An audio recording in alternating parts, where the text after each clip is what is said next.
Thomas പിള്ളേരൊക്കെ എവിടെ വരെയായി? എന്റെ പിള്ളേര് എനിക്ക് 2 മക്കളാണല്ലോ, ഒരു മോനും ഒരു മോളും. ഞാൻ ചെറുപ്പം മുതലേ അവരോട് കുറെ PSC ടെസ്റ്റ് എഴുതി നല്ലൊരു സർക്കാർ ജോലി. അവരിപ്പോ ഡിഗ്രി കഴിഞ്ഞു. ഒരാള് ഇവിടെ ബിസിനസ് നോക്കുന്നു, വേറൊരാൾ ഇവിടെ ബാങ്കിൽ ജോലി ചെയ്യുന്നു. മോനാണ്. അവനോട് PSC ടെസ്റ്റ് എഴുതി ജോലി മേടിക്കുന്ന കാര്യമൊക്കെ പറയുമ്പോൾ അവൻ ചോദിക്കുന്നത് ഇവിടെ PSC ടെസ്റ്റ് എഴുതാനായിട്ട് ഇവിടെ എവിടെ ടെസ്റ്റ്, എവിടെ ജോലി, എവിടെ പിൻവാതിൽ നിയമനത്തിന് കാശുണ്ടെങ്കിൽ അതാ എളുപ്പം എന്നാ പറയുന്നത്. അതുകൊണ്ട് അവൻ സ്വയം വഴി തെരഞ്ഞെടുത്തു, ബിസിനസ്സിന് പോയി. മോള് പ്രൈവറ്റ് ബാങ്കില്. നാട് കടത്താൻ തന്നെയാണ് എന്റെ താല്പര്യം. കാരണം ഇവിടെ നമ്മുടെയൊക്കെ പഠിത്തം കൊണ്ട് നമുക്ക് എന്തെങ്കിലും ഗുണമുണ്ടായി, ഒരു ജോലി സമ്പാദിച്ച് സർക്കാർ ജോലിയോ അല്ലെങ്കിൽ നല്ലൊരു ജോലിയിലൂടെ പ്രവേശിക്കാൻ സാധ്യതയുണ്ടായിരുന്നു. ഇപ്പൊ എവിടെ PSC ടെസ്റ്റ് ഞാൻ കാണുന്ന നോട്ടിഫിക്കേഷനിലല്ല അവരെയും കാണിച്ച് ആപ്ലിക്കേഷൻ അയക്കാൻ പറയുമ്പോൾ അവർ ചോദിക്കുന്നത് അയച്ചിട്ട് എന്ത് കാര്യം, നേരാവണ്ണം ടെസ്റ്റ് നടക്കുന്നില്ല, നിയമനങ്ങൾ നടക്കുന്നില്ല, ഈ ഒഴിവുകൾ റിപ്പോർട്ട് ചെയ്യപ്പെടുന്നില്ല. നിനക്ക് സർക്കാർ ജോലി കിട്ടിയ കാലത്ത് ഈ പ്രശ്നമല്ലായിരുന്നു, ഇങ്ങനെയല്ലായിരുന്നു. ഇല്ല, മാസത്തിൽ ഒരു PSC ടെസ്റ്റ് എങ്കിലും എഴുതാനും സാധിക്കുമായിരുന്നു. നോട്ടിഫിക്കേഷൻ ഒത്തിരി ഉണ്ടായിരുന്നു, പഠിക്കാൻ ഉത്സാഹം ഉണ്ടായിരുന്നു. കാരണം ജോലി കിട്ടുന്നവരെ നമുക്ക് ഉദാഹരണമായിട്ട് മുമ്പിലുണ്ടായിരുന്നു. ഇന്നിപ്പോ അങ്ങനെ എവിടെ ഒരു PSC അപ്പോയിന്റ്മെന്റ് നടക്കുന്നതായിട്ടോ ടെസ്റ്റുകൾ ഒരുപാട് നടക്കുന്നതായിട്ട് ഇപ്പൊ നമ്മൾ കാണുന്നുണ്ടോ? നമ്മള് ജോലിയെ പറ്റി സംസാരിക്കുമ്പോൾ സ്വാഭാവികമായിട്ട് എല്ലാവരും പഠിച്ചുകൊണ്ടിരിക്കുന്ന കുട്ടികൾ, ഈ പഠനം പൂർത്തിയാക്കിയ വിദ്യാർത്ഥികൾ എപ്പോഴും ചിന്തിക്കുക PSC ആണ്. PSC ഓക്കെ, അതൊരു സൈഡ്. PSC ഉണ്ടെങ്കിൽ സേഫ് ആണ്, അവരുടെ ലൈഫ് സെക്യൂർ ആണെന്ന് അവർ വിശ്വസിക്കുന്നു, നമ്മളും വിശ്വസിക്കുന്നു. ലോട്ടറി പക്ഷെ അത് ചുരുക്കം ചിലർക്ക് മാത്രം കിട്ടുന്ന ഒരു ലോട്ടറിയാണ്. ഇതിന് പുറമെ നാട്ടിൽ ഇഷ്ടം പോലെ പ്രൈവറ്റ് വേക്കൻസികളുണ്ട്. ഈ വേക്കൻസികളിൽ പോലും നമ്മുടെ കുട്ടികൾക്ക് മാന്യമായ ഒരു വേതനവും കാര്യങ്ങളും കിട്ടാത്ത അവസ്ഥയിലേക്കാണ് പോയിക്കൊണ്ടിരിക്കുന്നത്. ചെയ്യുന്ന പണിക്ക് പോലും ഉദാഹരണം പറയുകയാണെങ്കിൽ ഒരു എഞ്ചിനീയറിംഗ് പാസ്സായ ഒരു വിദ്യാർത്ഥി, ഒരു ഉദ്യോഗാർത്ഥിക്ക് ഇവിടെ എന്ത് കിട്ടുന്നുണ്ട് ഒരു പ്രൈവറ്റ് ഷോപ്പിൽ? അവന് ഒരു പക്ഷെ ഒരു സിവിൽ എഞ്ചിനീയറിംഗ് പാസ്സായവൻ ഈ സാധാരണ മേസൺ തൊഴിലാളിയേക്കാളും ഒരു പക്ഷെ അതിലും അധികമായി വെയിൽ കൊണ്ട് ഫുൾ ടൈം വെയിലത്ത് നിന്ന് അവരെ സൂപ്പർവൈസ് ചെയ്ത്, അതാണല്ലോ അവരുടെ ഡ്യൂട്ടി, സൂപ്പർവൈസ് ചെയ്തവന് കിട്ടുന്ന ശമ്പളം ഒരു പക്ഷെ ആ മെയ്സിന് കിട്ടുന്നതിനേക്കാളും വളരെ കുറവാണെന്ന് പറയുമ്പോഴാണ്, പകുതി പോലും ഉണ്ടാവില്ല എന്ന് പറയുമ്പോഴാണ് നമ്മുടെ നാട്ടിലെ ദയനീയാവസ്ഥ, ശോചനീയാവസ്ഥ മനസ്സിലാവുന്നത്. ഇങ്ങനൊരു സാഹചര്യം വരുമ്പോഴാണ് പല വിദ്യാർത്ഥികളും പല കുട്ടികളും നാട് വിടനെ പറ്റി ചിന്തിക്കുന്നത്. അവരെ സംബന്ധിച്ച് അവർ ഇതിലും മോശമായ ജോലികളായിരിക്കാം ഒരു പക്ഷെ അവിടെ ചെയ്യുന്നത്. ഇവിടെ ചെയ്യുന്ന ജോലിക്ക് മാന്യമായ കൂലിയുണ്ട്. ഇവിടുന്ന് പോകുന്ന പല പിള്ളേരും ചിലപ്പോൾ ഹോട്ടലുകൾ പാത്രം കഴുകുന്ന ജോലി വരെ ചെയ്യുന്നവരുണ്ട്. നിങ്ങൾ ഇത് പറയണ്ട, നിങ്ങളുടെ പിള്ളേർക്ക് തൂമ്പെടുത്ത് തന്നെ പോയി. തൂമ്പെടുത്താൽ അവര് ഇന്നത്തെ കാലത്ത് വൈറ്റ് കോളർ ജോലിയോടാണ് എല്ലാവർക്കും താല്പര്യം. മലയാളി തയ്യാറല്ല ഒരു വർഷം. അത് തൂമ്പെടുക്കുന്നവന് 900,000 രൂപ കിട്ടുന്നുണ്ട്. അപ്പൊ അവന് 30,000 രൂപ കിട്ടൂലേ? അല്ലെങ്കിൽ 25,000 രൂപ കിട്ടൂലേ? ഇതേ പണി നമ്മുടെ പിള്ളേര് വിദേശത്ത് ചെയ്യുന്നിട്ട് ഈ പണി ചെയ്യുന്നുണ്ട്. ഗാർഡനിൽ പണി, പമ്പ് ജോലി ചെയ്യുന്നുണ്ട്, ക്ലീനിങ്, തോട്ടിപ്പണി എന്ന് പറയുന്നത് ചെയ്യുന്നുണ്ട്. എന്തുകൊണ്ടാ? അവിടെ മാൻ പവറിന് വാല്യൂ ഉണ്ട്, വിലയുണ്ട്. എനിക്കറിയാവുന്ന ഡോക്ടേഴ്സ് ഉണ്ട് 1-2 പേര്. അവര് ഇവിടെ MBBS കഴിഞ്ഞ് അവിടെ ചെന്നിട്ട് അവർ ചെയ്യുന്ന ഡ്രൈവിംഗ് ജോലിയാ, പമ്പിലൊക്കെയാ. അവര് പറയുന്നത് നമ്മളെ പൈസ ഉണ്ടാക്കാൻ അവിടെ പോയത്. അവിടെ ചെയ്യുന്ന ജോലിക്ക് മാന്യതയുണ്ട്, മാന്യമായ ശമ്പളമുണ്ട്, നല്ല ജീവിത നിലവാരം കിട്ടുന്നുണ്ട്.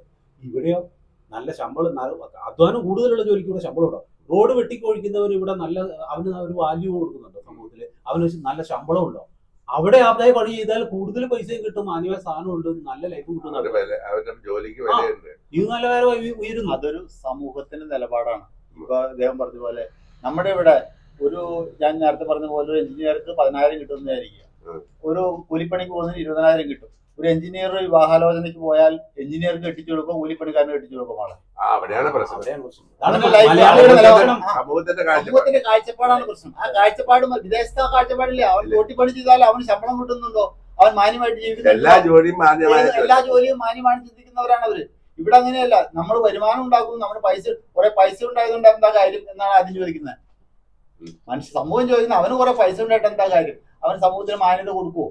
എന്റെ മകൻ തന്നെ BCA കഴിഞ്ഞ ആളാ.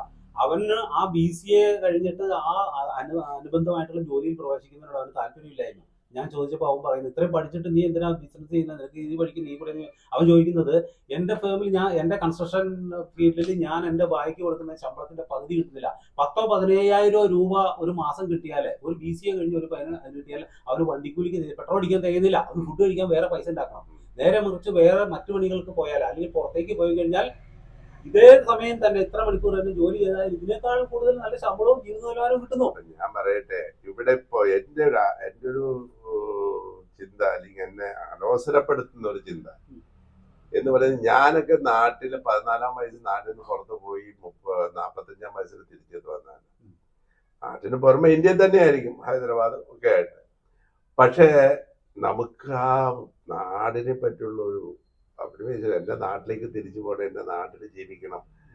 അവിടുത്തെ വരുമാനം മാത്രമല്ല എൻ്റെ ചിന്ത, എൻ്റെ നാട്, എൻ്റെ ബന്ധുക്കള്, എൻ്റെ മക്കൾക്ക് ആ സൗഹൃദം വേണം, ഇത് വേണം എന്നൊക്കെ വെച്ചിട്ട് ഞാൻ 30 വർഷം മുമ്പ് തിരിച്ചു പോകും.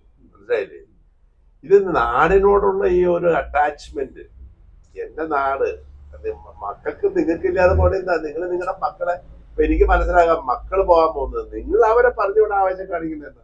അല്ല, വേറൊരു കാര്യം പറയട്ടെ, നമ്മൾ സാധാരണഗതിയിൽ നമ്മൾ ആഗ്രഹിക്കും നമ്മുടെ സർക്കാരുകൾ അല്ലെങ്കിൽ നമ്മളെ പോലുള്ള നാട്ടിൽ നാടിന് ഇഷ്ടപ്പെടുന്നവർ ജീവിക്കുന്നു. നമ്മുടെ മക്കള് തൊഴിലെടുക്കാൻ ആരോഗ്യവും അതിനുള്ള സാഹചര്യങ്ങളുള്ള പിള്ളേർ നമ്മുടെ നാട്ടിൽ വേണമെന്ന് നമ്മൾ ആഗ്രഹിക്കുന്നു.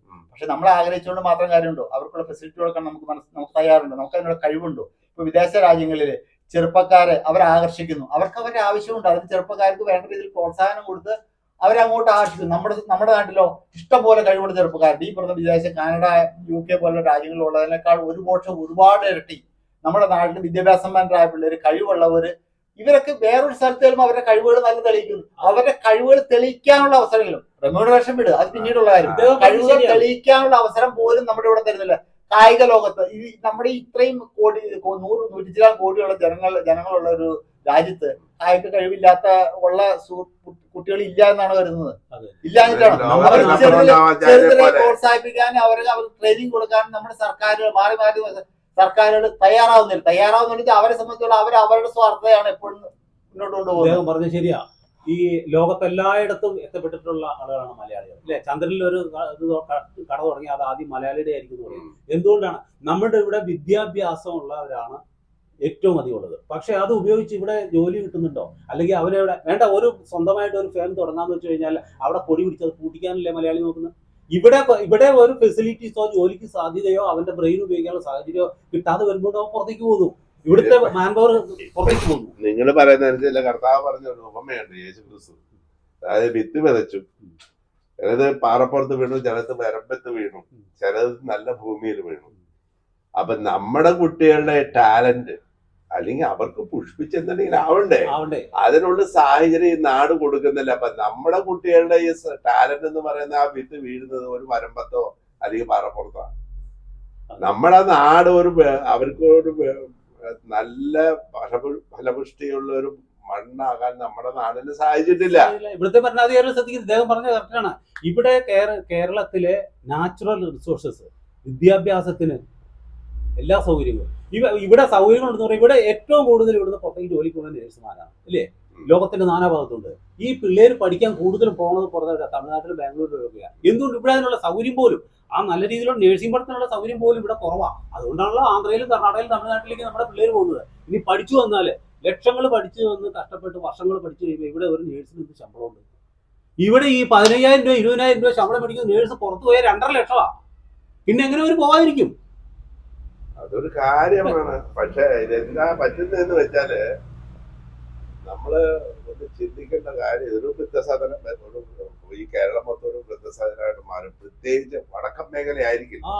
ഇതേപോലെ നമ്മുടെ മുസ്ലിം സഹോദരങ്ങളെന്ന് വെച്ചാൽ അവരിപ്പോ കുറെ പേരൊക്കെ യൂറോപ്പിലൊക്കെ പോകുന്നുണ്ടെങ്കിലും അധികം ഗൾഫൊക്കെ അവരുടെ ഫാമിലി ഇവിടെയായിരിക്കും.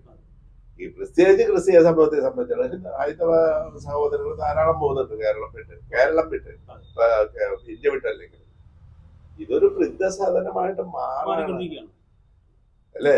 ഇപ്പൊ ജപ്പാനിൽ ഇതുപോലെ ഗ്രാമങ്ങൾ ഒഴിഞ്ഞ് എല്ലാവരും സിറ്റിയിലേക്ക് കയറി.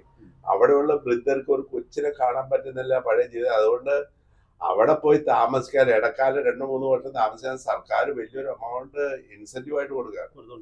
ആ അവസരത്തിൽ നമ്മൾ ഈ കാണുന്ന സംബന്ധിക്കുന്ന മുമ്പില് വലിയ വലിയ വീടുകളൊക്കെ പണിതിട്ട് ഇതിന്റെ ഇടയ്ക്ക് ഒരു ശ്മശാനം പോലെ. അതെ, നമ്മൾ ഈ റോഡ് സൈഡിലൊക്കെ കാണുന്ന ഈ വലിയ വീടുകളിൽ എല്ലാം മുകൾ വശം പൊടി പിടിച്ചെടുക്കുക. എനിക്കറിയാവുന്ന പല വീടുകളിലും താഴെ ഒരപ്പൂനോ ഒരമ്മയോ 1-2-3 പേര് കാണും. അവരാ താഴെ തന്നെ ചെലവഴിക്കും. ബാക്കി മുഴുവൻ പ്രൗഢി കാണിക്കാൻ കിട്ടിയിട്ടിരിക്കുന്നത്.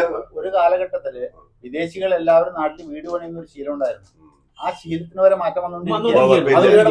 ഇവിടെ പടുത്ത വീട് വിൽക്കാനായിട്ട് നിവൃത്തിയില്ലാത്തതുകൊണ്ടാണ്. കാരണം സാഹചര്യങ്ങൾ മാറിയപ്പോ അവർക്ക് വാങ്ങിക്കാൻ ആളില്ലാത്തതുകൊണ്ട്, അല്ലെങ്കിൽ അവർ പണ്ട് വിറ്റ് പോയനെ. നമ്മുടെ നാട്ടിൽ ഇപ്പൊ ഞാൻ എന്റെ ഒരു അനുഭവം എന്റെ അനുഭവം അല്ല, നമ്മുടെ ഓരോരുത്തരുടെ അനുഭവം വെച്ച് നോക്കുകയാണെങ്കിൽ ഇന്ന് കേരളത്തിൽ, ഇന്ത്യയിൽ പ്രത്യേകിച്ച് കേരളത്തിൽ സുഭിക്ഷമായി ജീവിക്കുന്ന രണ്ട് വിഭാഗമുള്ളൂ. ഒന്ന് രാഷ്ട്രീയക്കാരും, മറ്റൊന്ന് സർക്കാർ ഉദ്യോഗസ്ഥരും. ഇതിൽ വിദ്യാഭ്യാസം രാഷ്ട്രീയത്തില് വിദ്യാഭ്യാസം ഇല്ലാത്തവനും ഉണ്ട്, ഉള്ളവനും ഉണ്ട്. സർക്കാർ ഉദ്യോഗത്തിൽ അതുപോലെ വിദ്യാഭ്യാസം കുറഞ്ഞവനും ഇല്ലാത്തവനും വില കുറഞ്ഞവനും കൂടിയവനുണ്ട്. പക്ഷെ നമ്മുടെ സാധാരണക്കാരായില്ലേ വിദ്യാഭ്യാസം ഉള്ളവനും ഇല്ലാത്തവനും, ഈ രണ്ട് സെക്ഷൻ ഇതിലും എത്തിപ്പെടാത്തവര് ഒരിക്കലും ഹാപ്പി ആയിട്ട് ജീവിക്കാൻ അവർക്ക് സാധിക്കുന്നില്ല. അവർക്കൊരു സെക്യൂരിറ്റി ഇല്ല, ഒരു കാര്യത്തിൽ സെക്യൂരിറ്റി. തൽക്കാലം ജോലി ഉണ്ടായാലും ഒരുവിധം പ്രൈവറ്റ് ഫാമിലൊക്കെ എന്ന് പറയുമ്പോൾ 10, 40, 45 വയസ്സ് കഴിഞ്ഞാൽ ഇവരെ മാറ്റിയിട്ട് പുതിയ പിള്ളേരെ എടുക്കുക. കാരണം അവർക്ക് ചെറിയ ശമ്പളം കൊടുത്താൽ മതി. സീനിയോറിറ്റി കൂടുന്നതോടെ ശമ്പളം കൂടും. അപ്പൊ അവർ 40, 45 വയസ്സ് വരെ മാക്സിമം ഒരു ടെക്നിക്കൽ ഫീൽഡ്, ഇപ്പോൾ പ്രത്യേകിച്ച് ഇൻഫോ പാർക്ക് പോലുള്ള മേഖലകളിൽ 45 വയസ്സ് കഴിഞ്ഞാൽ അവർക്ക് പിന്നെ ജോലിയില്ല. അവരെ ജോലി ഇല്ലെന്ന് ഒറ്റയടിക്ക് പറഞ്ഞു വിടുകയല്ലെങ്കിൽ പോലും അവരെ ഒരു സൈഡിലേക്ക് ഒതുക്കുക. പുതിയ പിള്ളേരെ 10, 10,000 കൊടുത്തിട്ട് അവരെ കൊണ്ടുവരുന്നു. അവരുടെ കഴിവ് മാക്സിമം അവരുടെ ചോരയും നീരും ഊറ്റിയെടുത്തതിന് ശേഷം വീണ്ടും 45 വയസ്സാകുമ്പോൾ അവരെ വിടുന്നു. ഒരു സാമ്പത്തിക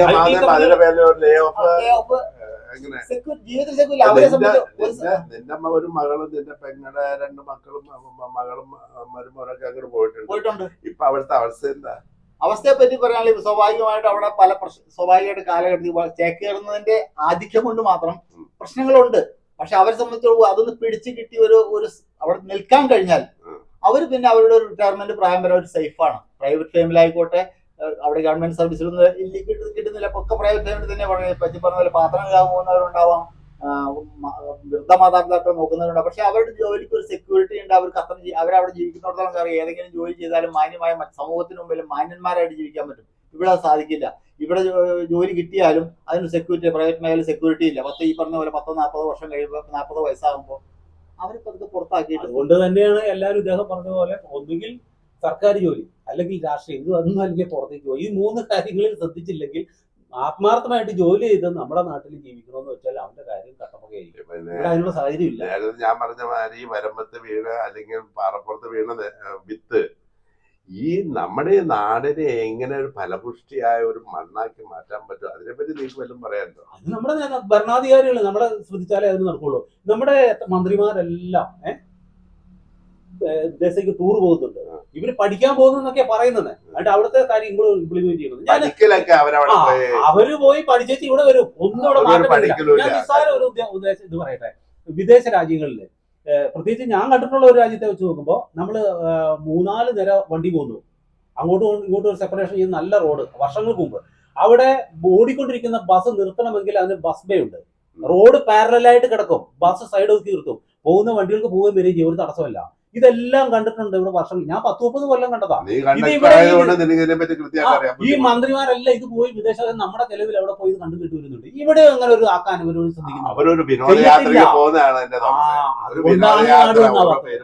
അതുകൊണ്ടാണ് നാട് നന്നാത്തത്. ഇവര് വിചാരിക്കണം, ഭരണാധികാരികളും വിചാരിക്കണം വിദേശത്ത് എന്ത് നമ്മുടെ യുവാക്കൾക്ക് അവരുടെ ടാലന്റ് അനുസരിച്ച് അവരുടെ കഴിവനുസരിച്ചും വളർന്നു തഴയ്ക്കാൻ പറ്റുന്ന ഒരു നാടായി, ഒരു ഫലപുഷ്ടിയുള്ള ഒരു മണ്ണായി മാറുന്നത് വരെയും ഇത് തുടരും.